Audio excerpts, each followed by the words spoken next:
propose 2 défis quand on vient vous voir. Le premier, c'est une balle qu'on laisse tomber d'en haut d'un balcon et puis elle a la particularité de s'allumer au sol. Votre défi, ça va être de construire quelque chose qui va l'empêcher de s'allumer. L'autre défi, c'est le défi où vous avez une masse et elle doit avancer à l'aide du vent. Donc, c'est à vous de construire quelque chose, d'inventer, d'utiliser toute votre créativité, travailler en équipe, certainement pas en compétition, mais en collaboration, en échangeant des idées puis en testant rapidement.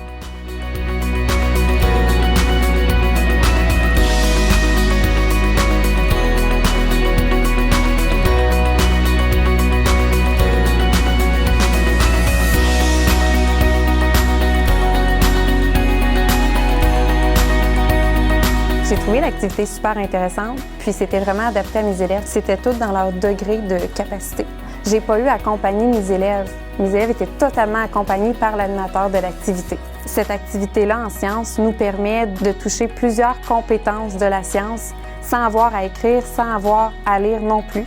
Donc, ça enlève leurs difficultés puis ça les rend au même niveau que tout le monde.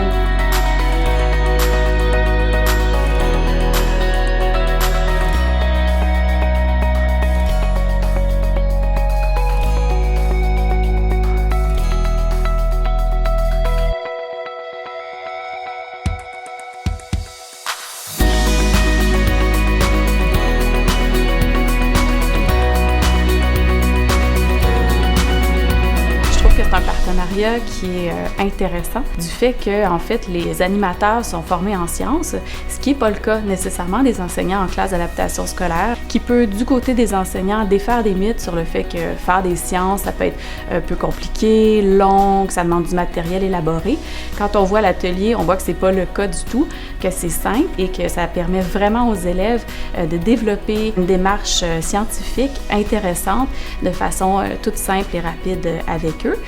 J'ai eu la chance de recevoir l'équipe du Centre des sciences avec mes élèves qui ont un trouble du spectre de l'autisme et avec mes élèves en difficulté de langage. Et dans les 2 cas, ça a été un franc succès. Les 2 types d'élèves se sont complètement démarqués à leur façon, avec leurs grandes forces et leurs défis aussi respectifs. Ça peut allumer, ça peut allumer! Oh! Hey! Les jetons sont pas sortis! Il y a juste un qui a sorti. Le hérisson est sauf. La bouffe est sauve! Oh non! Bravo! Ce qui m'a marqué le plus, c'est que quand on connaît le TSA, souvent, ils ont des difficultés à sociabiliser avec les autres. Puis, j'ai vu une belle collaboration entre chacun de mes élèves. Je pense qu'en fait, c'est bon pour tous les élèves, mais nécessaire pour nos élèves en adaptation scolaire, le fait qu'on dédramatise l'erreur.